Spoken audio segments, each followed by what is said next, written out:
Give me this. Give me that.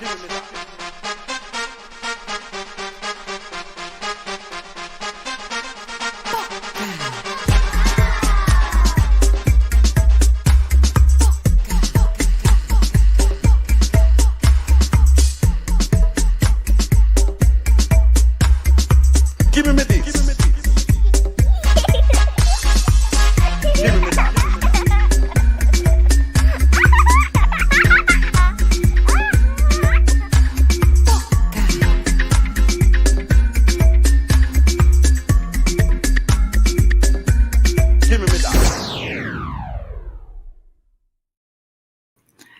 Hi there, everybody. First of all,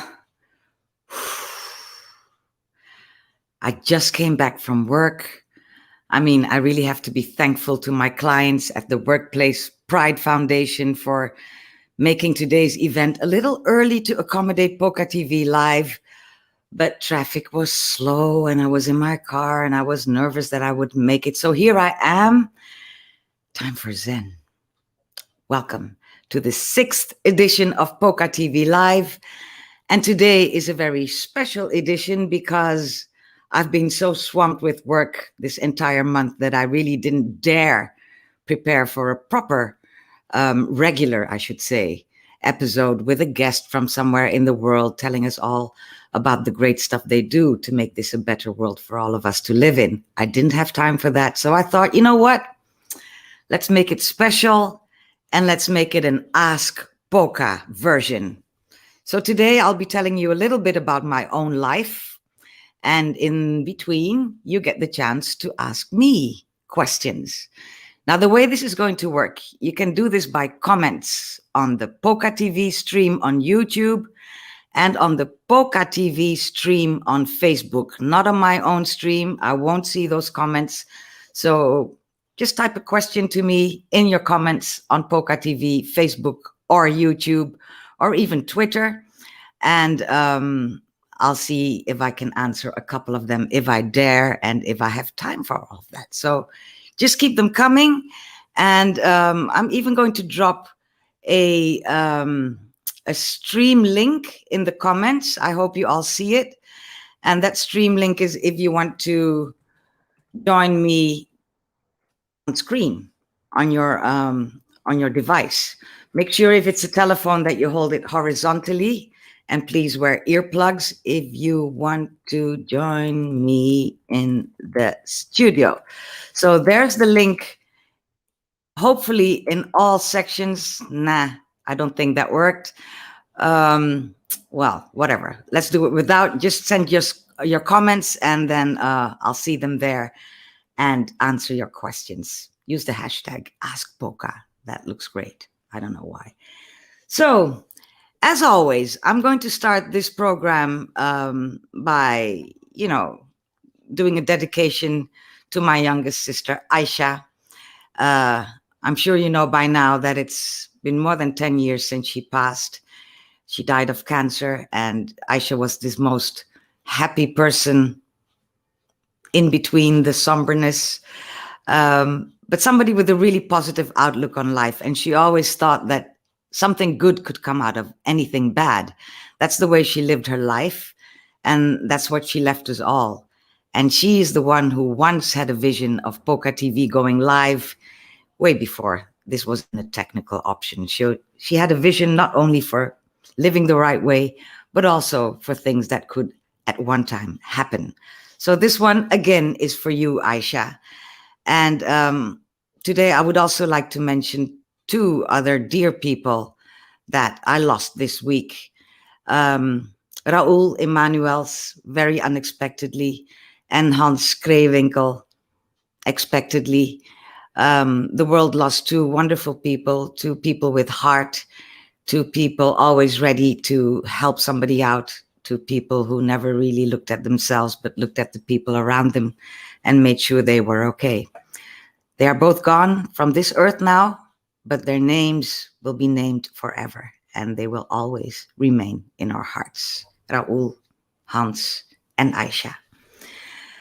A shout out to my regular viewers. Thank you for being here again.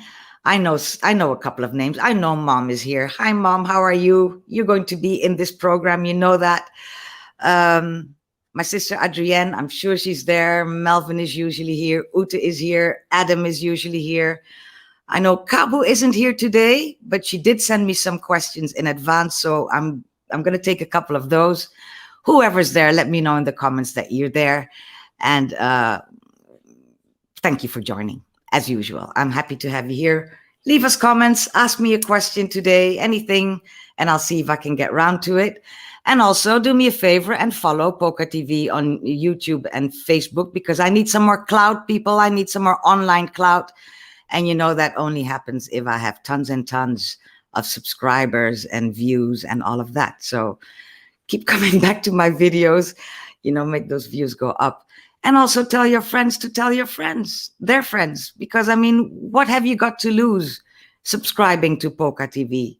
There's so much there for you to see, not only the live shows, but my old stuff as well. So do yourself a favor and become part of the Poca TV community, as we call it these days. Everything is a community. If it's not, it doesn't count. So looking forward to those comments of yours. And as you might know, or maybe not, if you're a first-time watcher, I always start these programs with a tiny clip of the episode last month. And last month, my guest was Anthony Carlisle, a Brit who lives in Taiwan.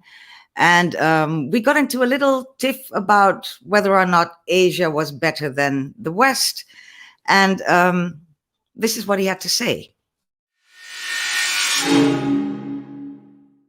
Rule of law and human rights and freedom of speech, and at least you have those as standards. And you have those, and those are good things, and these are things that many other countries look at with envy. You also have to say there are also lots of problems and lots of disenfranchisement and lots of institutionalized racism and so on and so on. All that goes on, and that's very, very true. But at least you can have that kind of conversation and you can push back against those kind of things.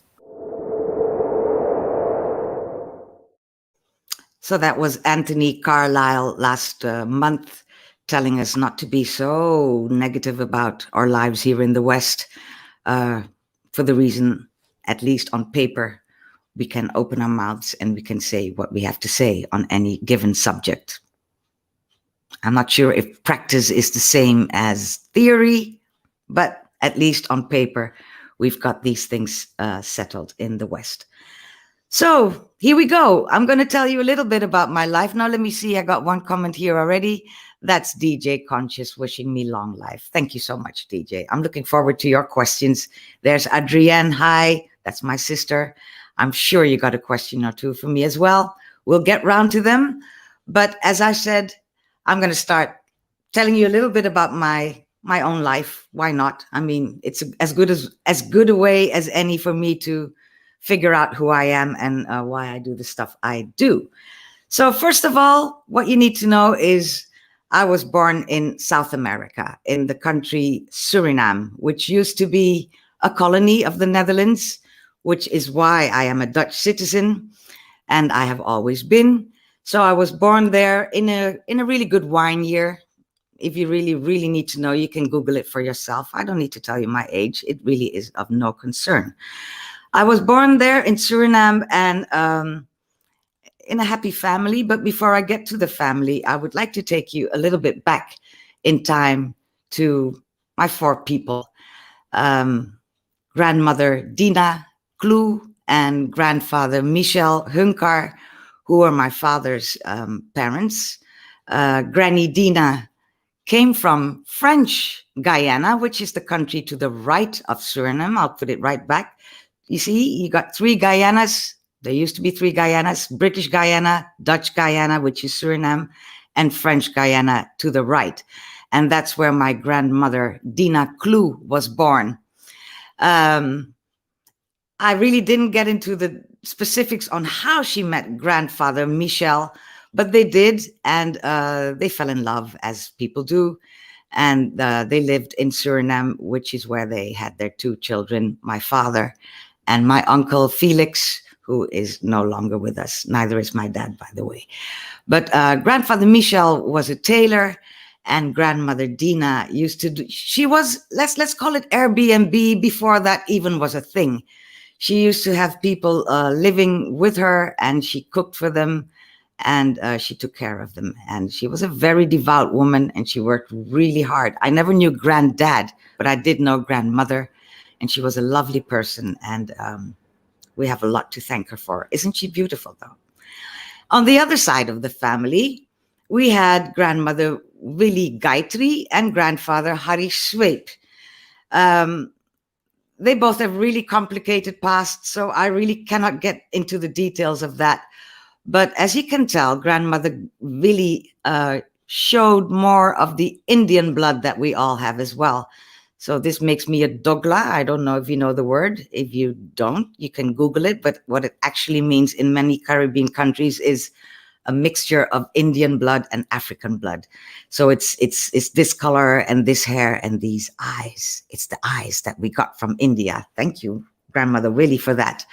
And granddaddy Harry was quite a very clever man, I must say. He was totally self-made, but he made it to, what would be the translation? District secretary in Suriname. And in that position, and we are all very proud of this, in that position, he was the one who escorted what was to be the future queen of the Netherlands around Suriname. So that is she is now our former queen, but she was the to-be queen at the time, Beatrix.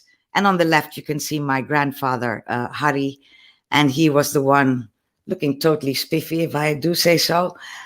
He was the one telling her all about Suriname and about the history and showing her around. So we're really proud of this picture, and we're very proud of granddaddy and, of course, of grandmother Willie as well. So those four grandparents made my parents. They were married in 1957 in the Netherlands, because my daddy was a student of agriculture and animal husbandry at the time in a small town here in the Netherlands. And he went back on a, a stage, a traineeship to Suriname. And then he met my mother, and well, that was a love story of love stories. And they were very happy always together. They had a lovely family of 5. And they had a very adventurous life. Mom is still with us. Don't let me talk in the past tense all the time. But I'm talking to you about this couple, Andre and Magda, and about the life they led from this tiny country, Suriname, that I always have to show on a map before people know where it is. They took their family of 5 all around the world and gave us the adventurous life that I grew up having, which I will tell you more about. And the picture on the right is my father and mother on one of the few times they visited me in Jamaica, which is a theme today. Hang on for the theme of Jamaica.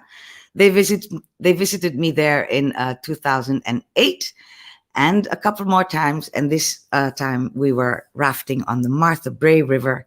And that was a really, really happy day indeed. So this is where I come from. This is my heritage, and these are the people I am proud of. And as I said, Mom and Dad had 5 children. I was number 4 of 5, and Aisha, my sister I mentioned at the beginning of every program, she was number 5. So it's extra sad that the youngest one had to go first. So I was number 4. This is what I looked like. There are those who said I was a very sweet child. There are those who said, well, she was a handful. I guess I was a little bit of both, and I guess I still am. But I always was a child that had a good time by herself. I learned to read at an early age, and I loved reading, and I did that. I also loved writing, even though at this age I really didn't know how to yet. I was a good girl in school. And this was my first class at the Catholic school, one of the Catholic schools in Paramaribo, the capital city of Suriname. And as you can see, about 40 children in a class. And notice, and this is going to be another theme in my life, notice how diverse this classroom is. Suriname is, out of many, one people, and this is actually a red line in my total life. I always grew up in a totally multicultural environment, children of all sorts together. So I guess that must have formed me in some way. What's the next picture? Is that still? No, that will take us to when the family started traveling. I was 7, almost 7 at the time.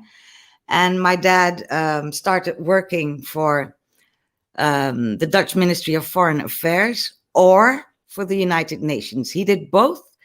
And for both, he did projects of a couple of years in different countries. And what he did there is, look at the grasslands and look at the cows mostly, see how they could produce more milk or how they could have better offspring. So that took us all across the globe. And when I was almost 7, we left Suriname, big adventure.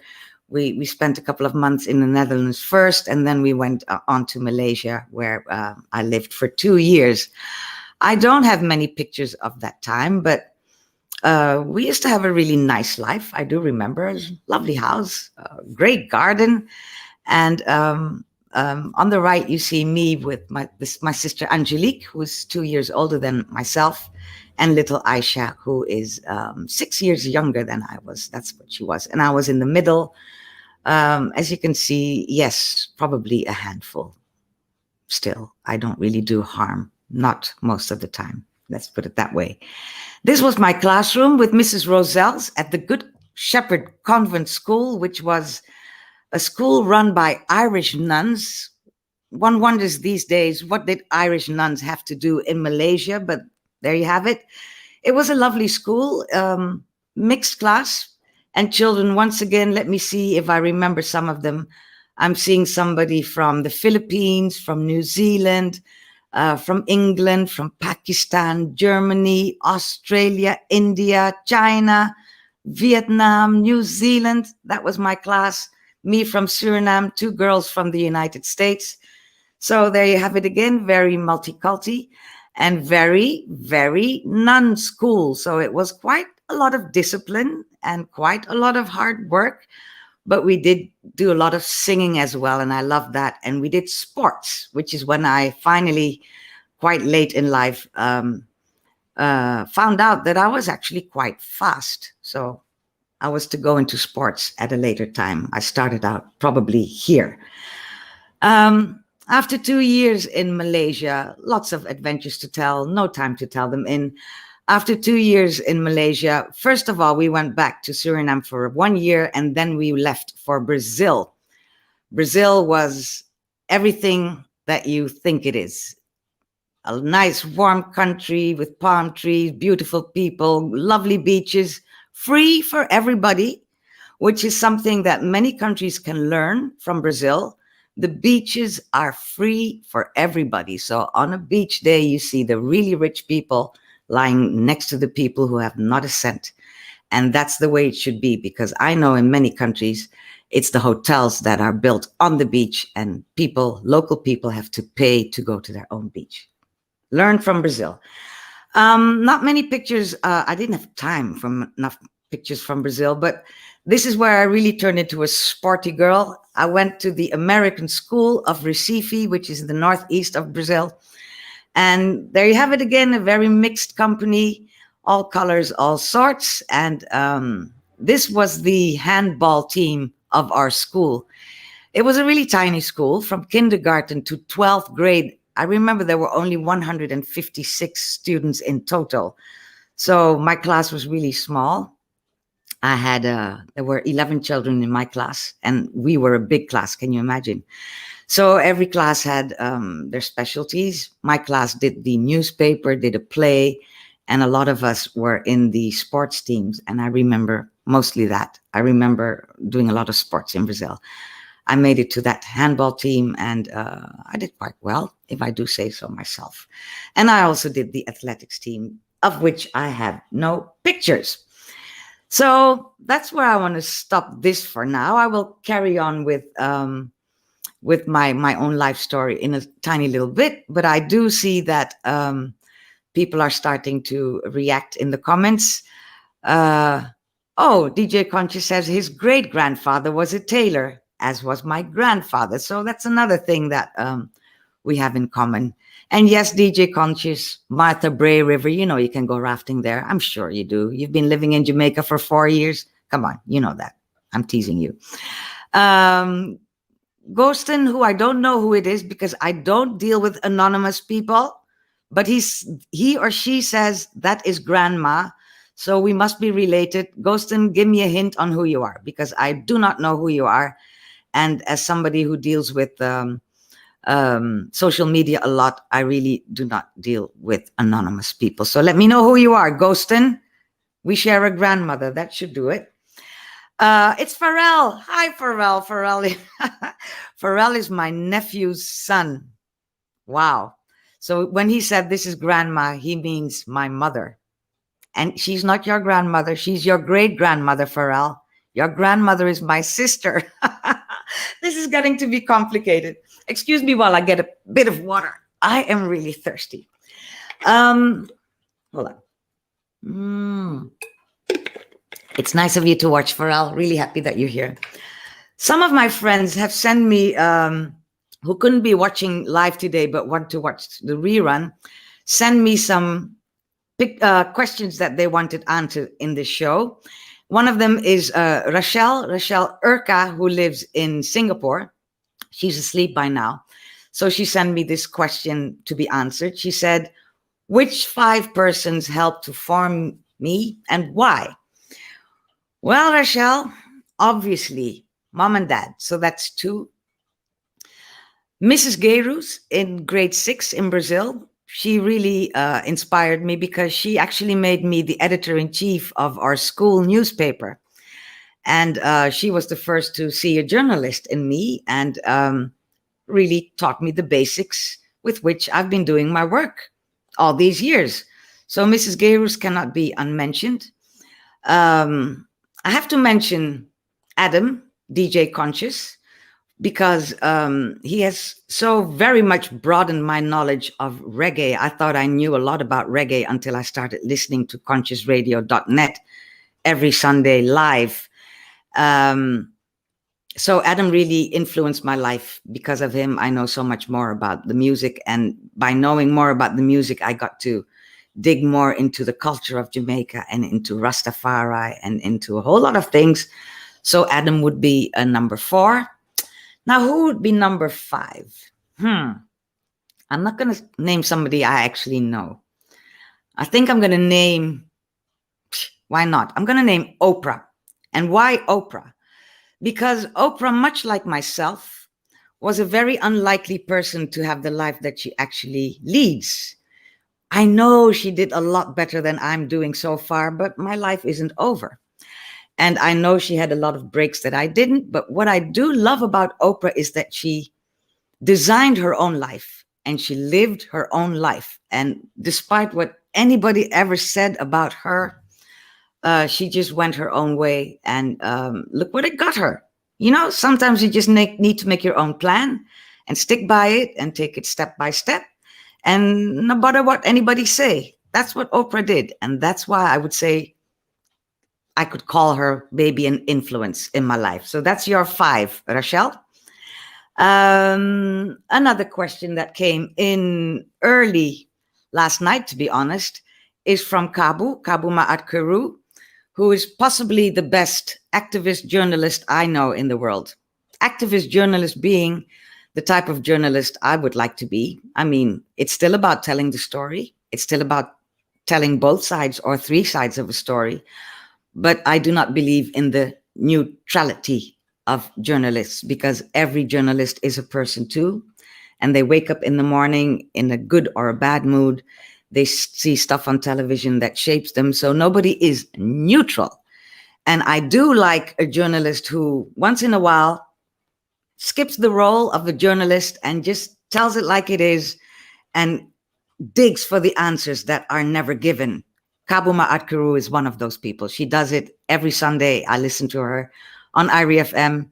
her morning, my afternoon, Running African, in which she looks at world news from that other perspective, because even news, as you know, cannot be neutral. In the West, we tell the news from a Western perspective. In Asia, they tell the news from an Asian perspective. Cabo tells the news from an African perspective. And I'm telling you, that makes you think about stuff that you think you know. Her question to me is a lovely question. Blush, blush. She says, "You're such a loyal and supportive friend. How important is friendship to me?" It's very, very important to me. I do believe in loyalty, and I do believe in longevity of friendships. Of course, all of us have these fleeting moments with people, but that's not what I call friends. I call those acquaintances. Some are closer to my heart than others, but real friends, there's not many of them in life, and they are the ones that you go to when in need. They are the ones who even tell you that you are in need even before you know it yourself.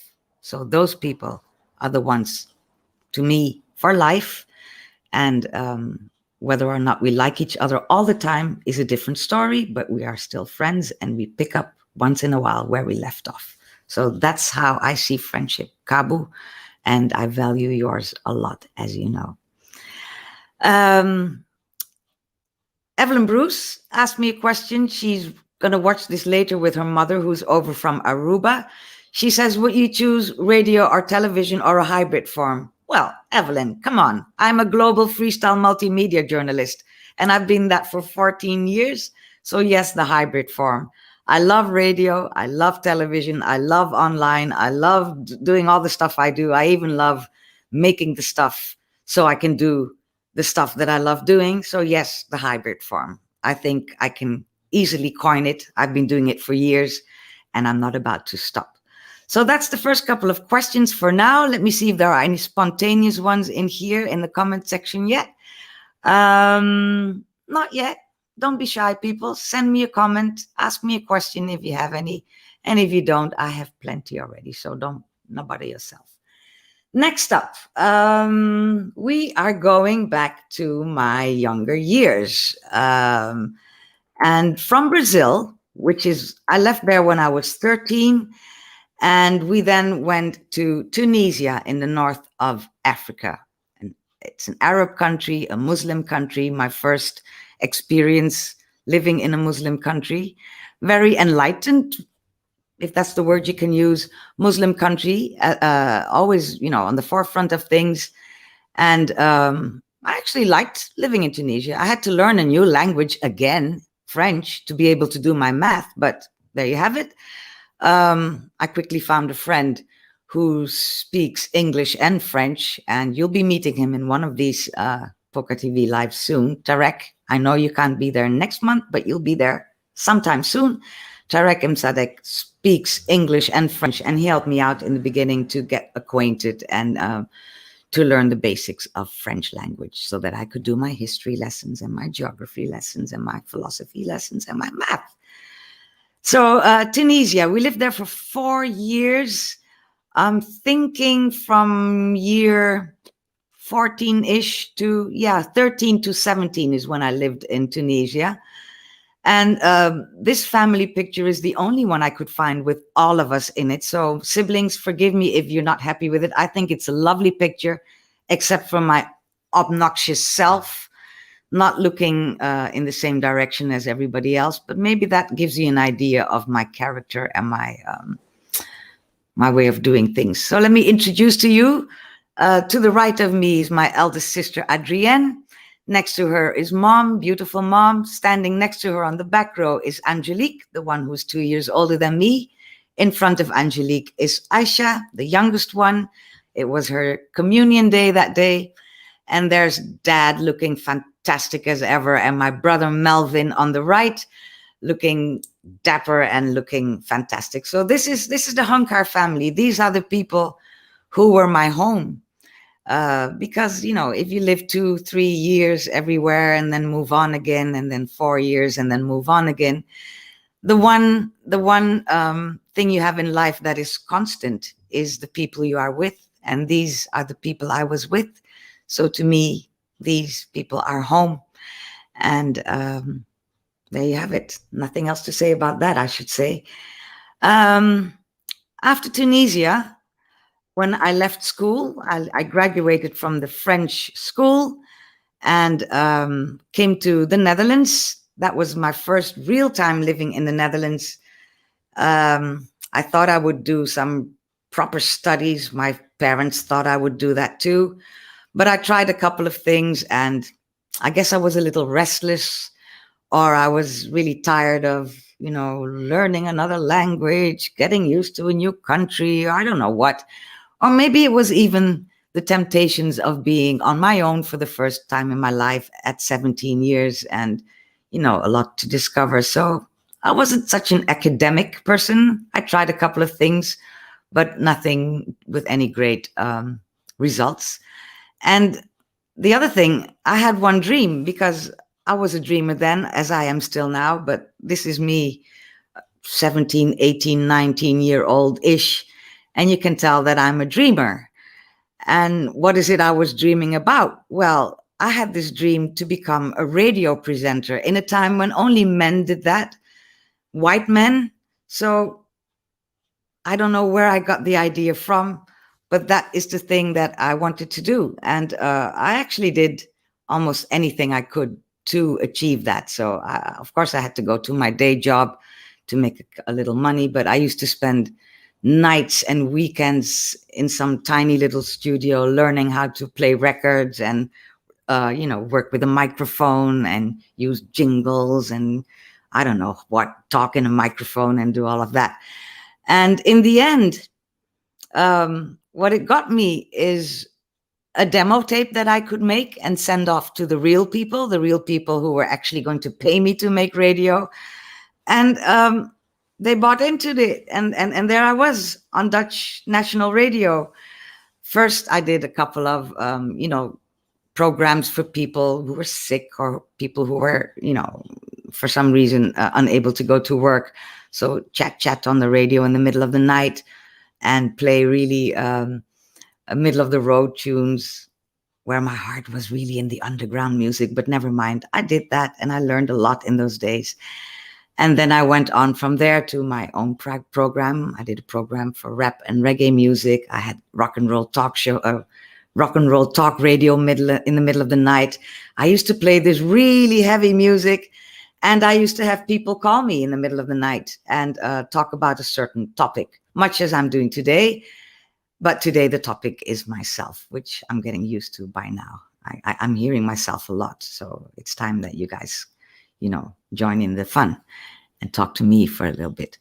But there I was doing radio. And from there on, I went to doing television. And I think, no, let me see, what's this first? No, yes, first television. So let me close this and show you how that looked, how it looked that, how people in the Netherlands remember me from the old days that I used to do I'd had this right here, but I lost it. Just hold for me, Let me look. Here are my instarts.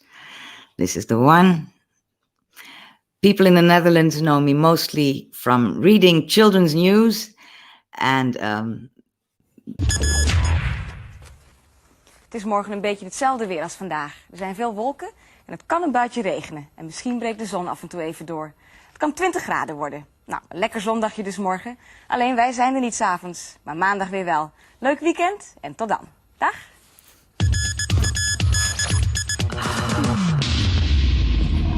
Yeah.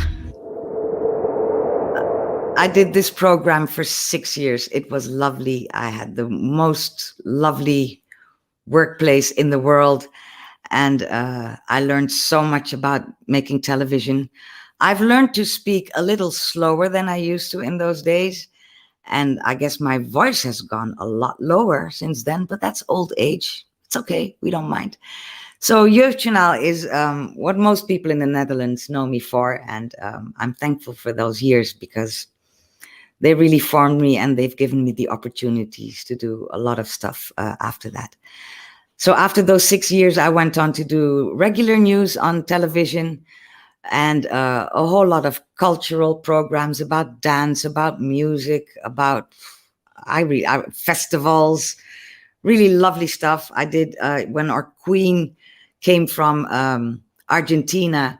She did this tour around the Netherlands, and I followed her around, stuff like that. So I had great opportunities, great times, but all good things come to an end. And I left my employer, NOS News, officially in 2008, but on paper in 2007. And that is when I started doing what I do now, which is moderating conferences, being a debate leader, a talk show host. And I really enjoy that. We won't go into the tiny size I was at the time. It's an old picture, people. I really do not fit into those pants anymore. It's all right. I have accepted it. But I love doing that work. Usually before COVID, it used to take me all over the place to different venues and different topics, mostly about education, about health, about technology. I love technology.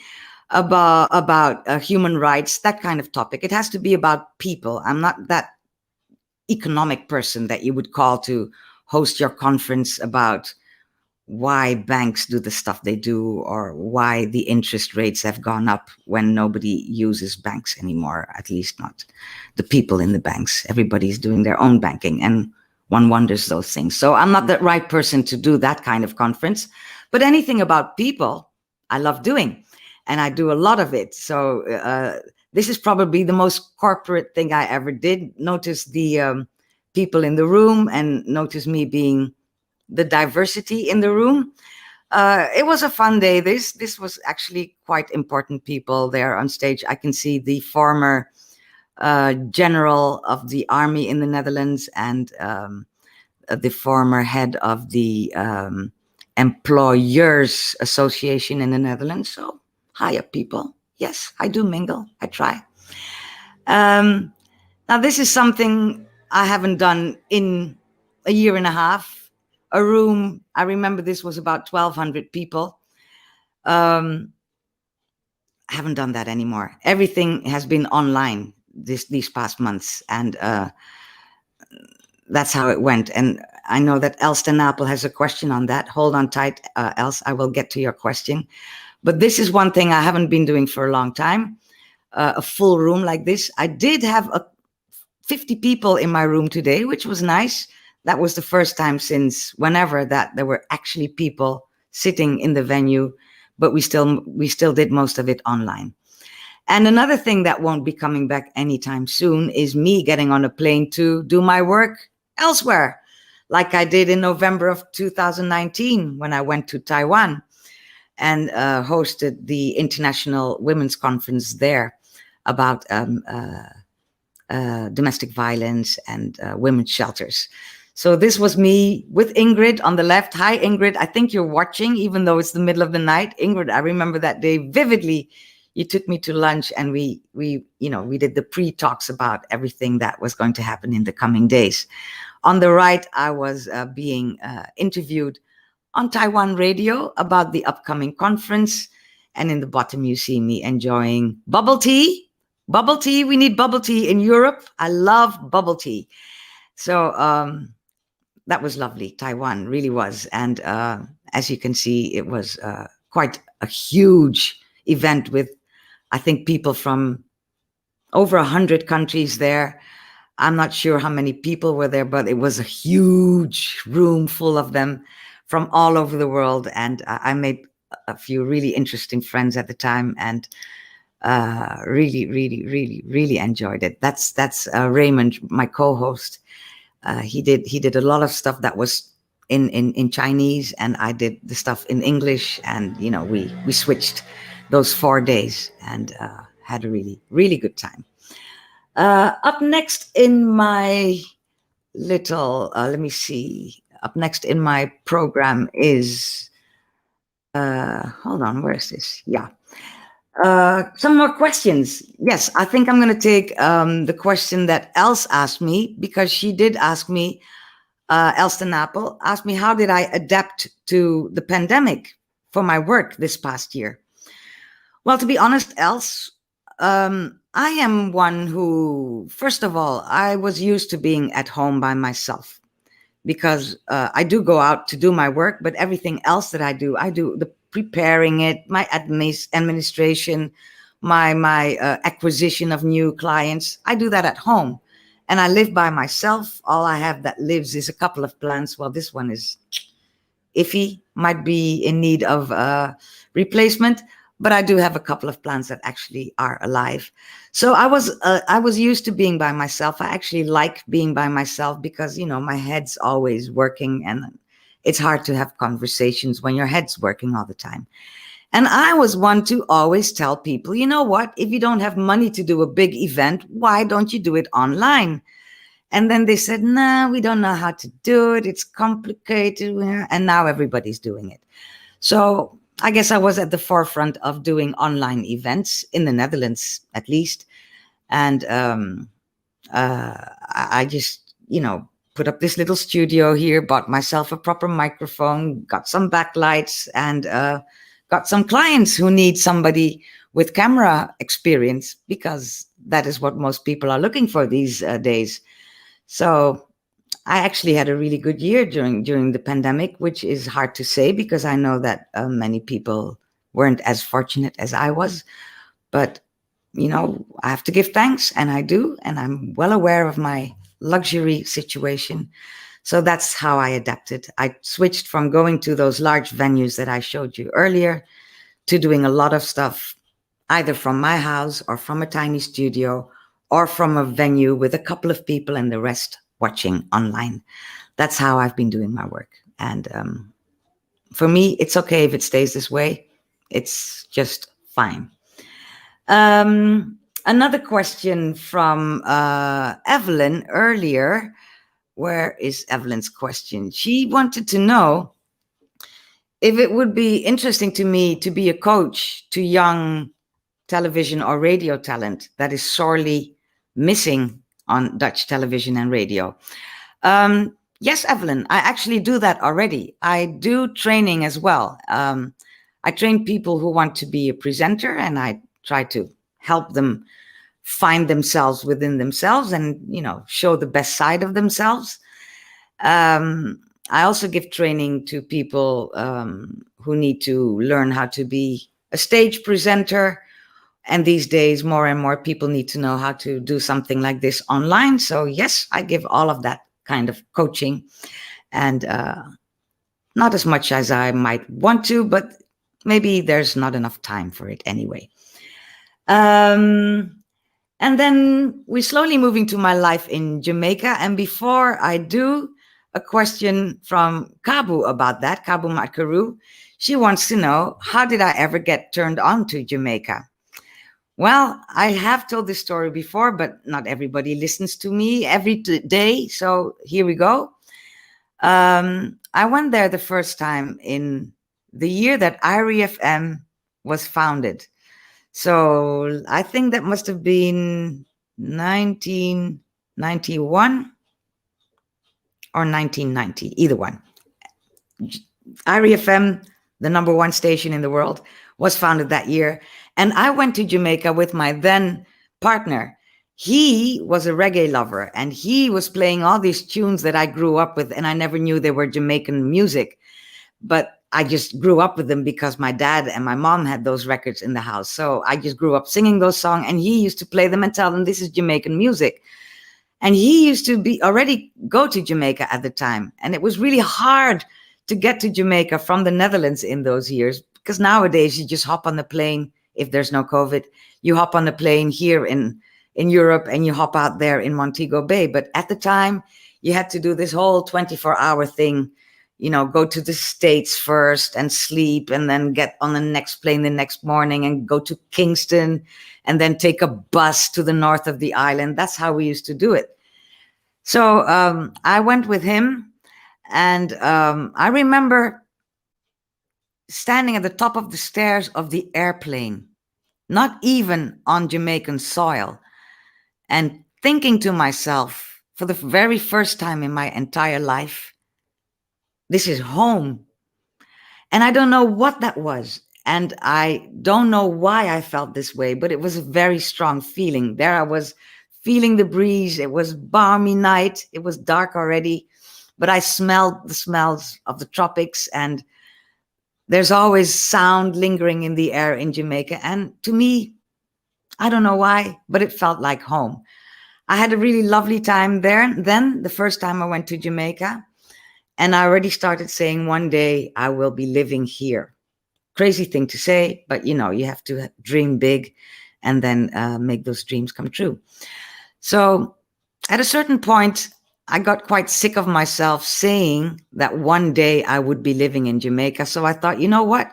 What if those vibes aren't Jamaica, but Caribbean? Maybe I should find out that first. So then, you know, I traveled around the Caribbean islands, and I loved them all. I really loved St. Lucia. I really loved Dominica, not Dominican Republic. I detest Dominican Republic, but the island of Dominica is probably the purest nature I've ever seen.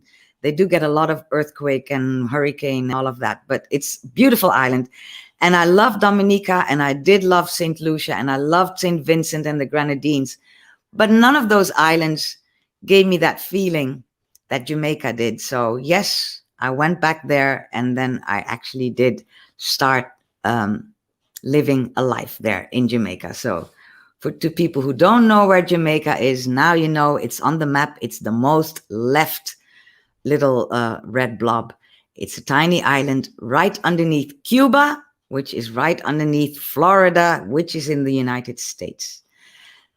That's Jamaica, and I love being there, and I love spending. I wish I could spend all my time there, but you know, a girl needs to make a living too. But I spend my time in this little paradise in Montego Bay, Poca's paradise, PocaTV. So this is it, you know, on the front, and this is just a random sunset I get from the back. Very random. I have a million sunsets on picture. I just picked out one because, as I told you, I lack a lot of time this month. So what's not to love about this, right? And if you want to know what it is that I love about Jamaica, well, it's my chance to do a lot of filming. There's not a way you can make an ugly shot in Jamaica, whether it is a picture or a video. And Jamaican people really love performing, so you can get really cute little interviews with them because they are not shy. They love a camera. They love a microphone. So I've done a lot of filming in Jamaica. And I'm not a beach girl, but I do love a waterfall, and I love a freshwater river, and I love the mountains. So you won't find me on the beach unless I got friends over from Europe.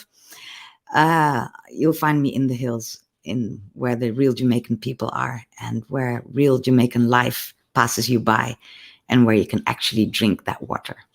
Yes, you can. So that's what I like, nature. I love these people.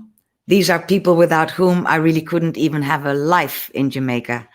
Tony is the one who drives me everywhere. We have these fantastic adventures when I say, Tony, I found this thing in a book and I looked it up on a map. Can we go? And Tony goes, yes, let's go. And we find these places and have a great deal of fun. Next to Tony is Dr. Scott for, what shall we say, guidance, metaphysical guidance is what I shall say. He is a griot. He's a doctor. He's a priest. Dr. Scott. He can look inside your soul and give you an answer to a question you never had. So Dr. Scott is my dear, dear friend. Next to him, you see Garfield, who takes care of my business there, you know, my stuff that's there. And he makes sure that the bills are paid on time and that people don't run in my yard and get the fruit. And he has a car wash. And when I bring my scooter there, I get extra special service. So Garfield, give thanks. On the bottom left is Janice. Anything I know about, where can I buy this? How do I cook this? How should I react to a Jamaican saying this and this? what should I do with myself today? I go to Janice. Anything I need to ask, I go to Janice. And if ever you are in Jamaica and come look me up, make sure you tell me in advance, because I'm going to ask Janice to cook you up a real Jamaican dish, and you will eat your fingers with it. So Janice, if you're watching, enough love. In the bottom middle is Corey. When I need a philosophical talk underneath a breadfruit tree, I hop on my bike and go see Corey. And we have big laughs and talk about life and talk about Babylon and talk about making this a better world for all of us to live in. You know, that's a big theme in my life. And bottom right is Carrie with, first of all, she's the best massage person ever in the world. So if you are ever in Montego Bay, hit me up and I will link you with her and make sure you get one of her massages. Carrie is a businesswoman. She's very independent. She looks out for my stuff. And when I'm in Jamaica, we always make it a point to go to see a movie together, because going to the cinema in Jamaica is probably the most fun I've ever had in a movie, because Jamaican people participate in the movie. So you get things like, he's right behind you, or why did you kiss him, or yay, stuff like that. And sometimes, you know, electricity runs out and we're all in the pitch dark. And that actually happened one time when I was with Carrie. And when the lights came back on, the operator moved the film to a random point, and Carrie stood up in the middle of the cinema and said, "No, now we're missing how they kissed. Rewind the thing." And he had to rewind it because the entire cinema was on her side. So yay, Carrie, she did that. So these are the people without whom I could really not have a life in Jamaica. I have many friends of all sorts, but these people are the ones that have uplifted me from day one, and I've known them for all those years, and they are a really, really important part of my Jamaican life. Moving on. Oh, yes. Well, what's not to love? I love Jamaican culture, reggae festivals. There's nothing like that in the world. I mean, I go to reggae festivals in Europe, and I love them too, but a Jamaican festival, you have to be hands-on for that. You cannot just go there wearing your little lipstick and sit and you know, clap. That's not how it goes. In Jamaica, first of all, it's an all-night thing. It ends tomorrow after midday, and people got these flags going on, and they sing and they shout, and they got blow torch fire and shout. And if they don't like the artist on stage, they will let them know too. And then the artist really does have to go. And the other fantastic thing that Jamaicans do is they have a couple of bands that run that whole night, and those bands know all the music that's going to be played, and the singers come on stage. So you don't have this eternal waiting in between bands for sound check and thing. It just goes on and on and on. Singer comes on, band plays the tune, singer does the tune, people shouting, people waving flags. And from there on, next one comes on, and it goes on and on and on. That's the way to do a reggae festival. So yes, I love a Jamaican reggae festival. And I love the Rasta culture. These are special pictures to me because they were made when both people that you see on the picture, apart from myself, were still alive. Mama Aita and Aya Aishans. They ran the Rasta community in Belmont in the north of Jamaica, right next to Montego Bay, where I live. They ran it, and I was lucky enough to be their guest a couple of times for their festivals, and also just to do some filming. And you know, YouTube keeps taking down my videos because, to be honest, yes, there is some music that I may or may not have been allowed to use, and I'm in no way going to change that. So I might upload it in a different way, but just a tiny little snippet of one of the things that I did with Mama Aita and Aishans in Jamaica, in the Valley of Decision. This is just for you to know how Mama Aita used to live. Here goes.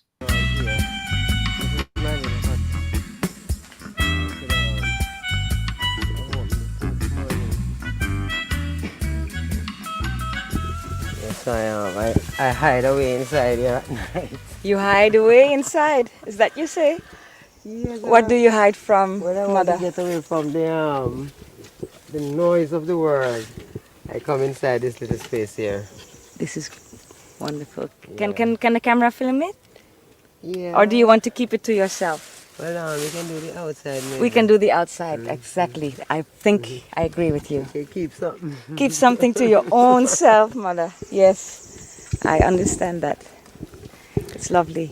Yeah, so when we it was just a nice tropical escape where you can, as I say, get out of the maddening crowd. And we want to put some hammocks inside of here. Just want to hang a few hammocks. Yeah. And then ones can come and Make a campfire. yeah, light a fire, build a vibe.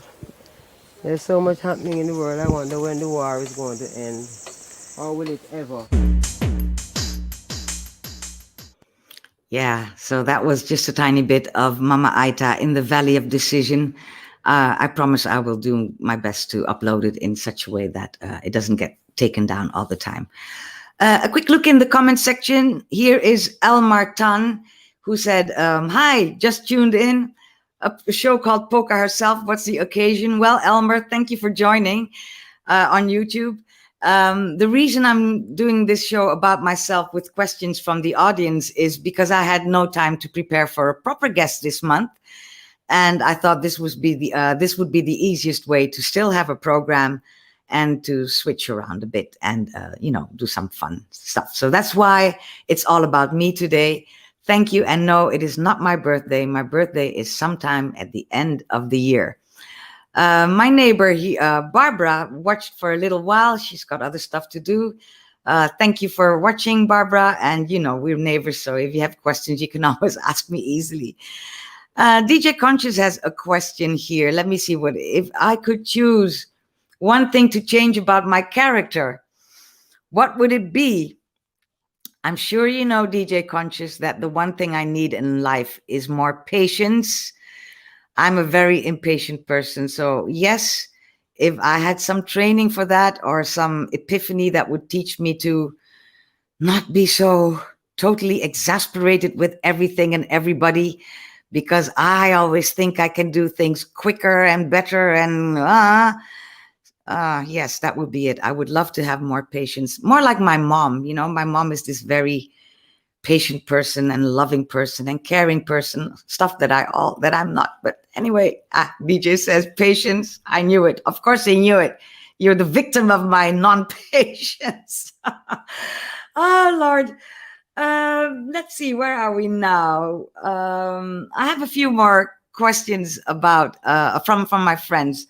One of them is one that I really like because Kabu wants to know what my favorite thing is about the island of Jamaica and what troubles me the most. Now, these are very relevant questions.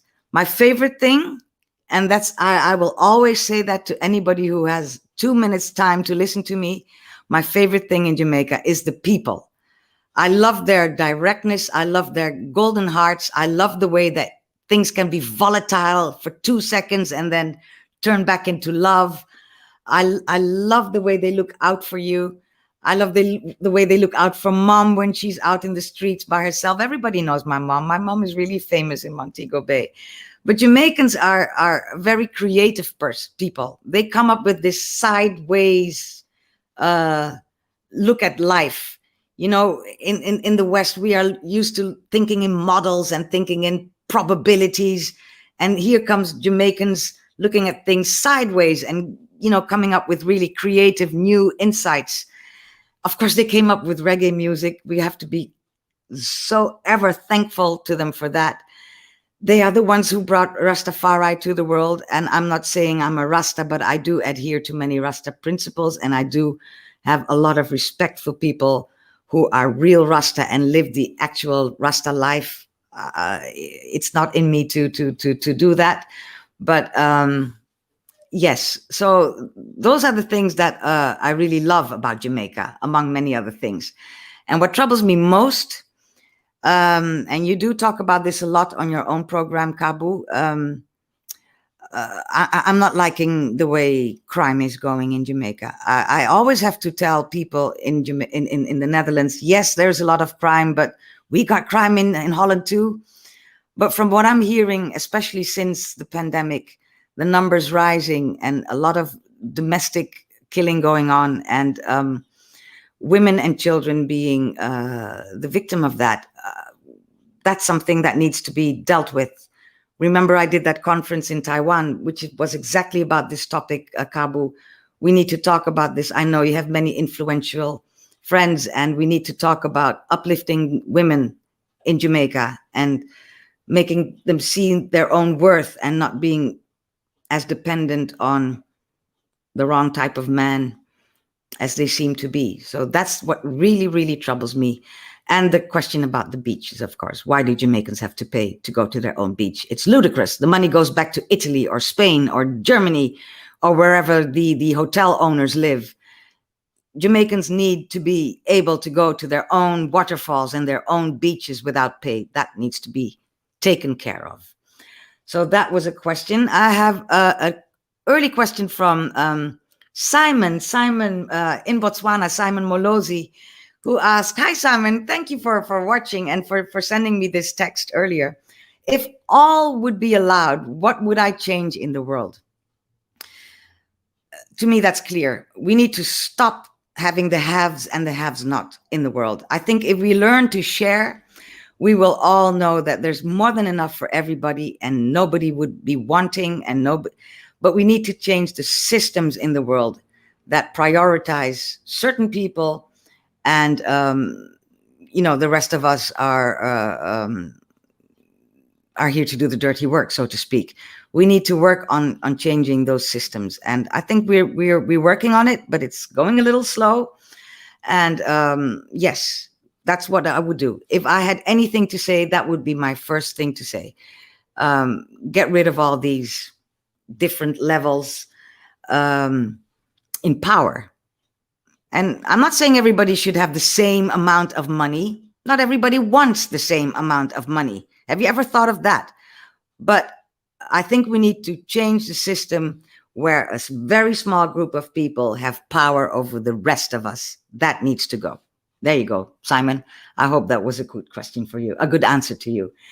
And Linda in Australia. Linda, what time is it in your place, Linda? You probably see this in the rerun. What am I most proud of? I'm proud that I'm a self-made woman. I'm proud that I'm achieving the things that I set out to achieve. I'm proud I have a life in the Netherlands and a life in Jamaica. And I do those things by myself, not very much helped by society. So yes, I'm proud that I know who I am, where I come from, and also where I'm heading. I think that's a good enough answer to your question.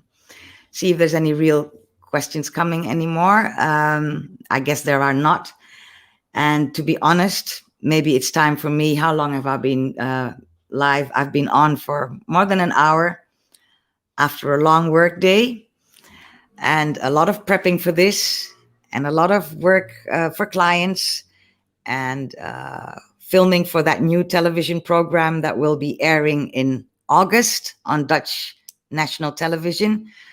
Yeah, that might be something new for some of you. After 14 years, I'll be back on Dutch television with a beautiful program about religious heritage in this country.